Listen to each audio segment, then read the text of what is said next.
اچھا حضرت، ایک اور ای میل ہے، انہوں نے پوچھا ہے کہ ہماری زندگی میں اسلام کی روح سے ایسٹرالوجی یعنی جو ستاروں کا علم ہے، علم نجوم،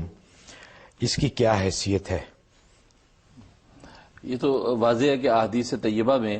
نبی کریم صلی اللہ علیہ وسلم نے علم نجوم کی ممانعت فرمائی ہے، بلکہ نجومی اور عراف کے پاس جا کر جو ہے کسی بھی قسم کی غیب کی یا تقدیر کی بات پتہ کرنے سے منع فرمایا ہے۔ لہذا ہمارے جو دین میں علم نجوم کی کوئی گنجائش نہیں، اور نجومی کی بتائی پیشن گوئیاں اس پر اعتقاد اور عقیدہ رکھنا یہ کھلا شرک اور ممانعت ہے، اس سے بالکل آپ کو بچنا چاہیے۔ آج کل اس کا بڑا رواج اور زور ہے، یہ پہلے زمانے میں ہوا کرتا تھا، اور ہماری شریعت میں اس کی بالکل ممانعت ہے، آپ ان سے بچیں۔ لیکن حضرت ایک سسٹم تو ہے کہ آپ فلانا ستارہ آج فلانے گھر میں ہے، فلانا ستارہ فلاں کے گھر میں ہے، تو اس کی کوئی اہمیت یا کوئی مقصد تو ضرور ہوگا۔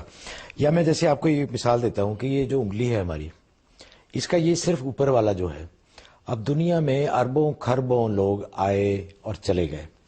یہ صرف اتنا سا مختصر حصہ کسی ایک کا دوسرے سے نہیں ملتا۔ یعنی آپ اندازہ کریں کہ کتنے کی ڈفرنٹ کمبینیشن ہو سکتے ہیں کہ کھربوں لوگ آئے اور چلے گئے، کسی کا بھی یہ صرف اتنا سا حصہ بھی نہیں، سب مختلف ہیں۔ تو اس کا کوئی مقصد تو ہے جو یہ لکیریں ہیں۔ جی بالکل، بات صحیح ہے۔ بات وہی ہے کہ قدرتی طور پر اس پوری کائنات کے اندر جو تصورات، جو حقائق پھیلے ہوئے ہیں، وہ اس سے انکار نہیں ہے، وہ بے شک وہ حقائق ہیں، ان کے پیچھے کوئی راز ہیں۔ لیکن بات یہ ہے کہ نبی کریم صلی اللہ علیہ وسلم نے اپنی شریعت میں کس کو فالو کرنے یا مستند قرار دینے کی بات کی ہے یا نہیں،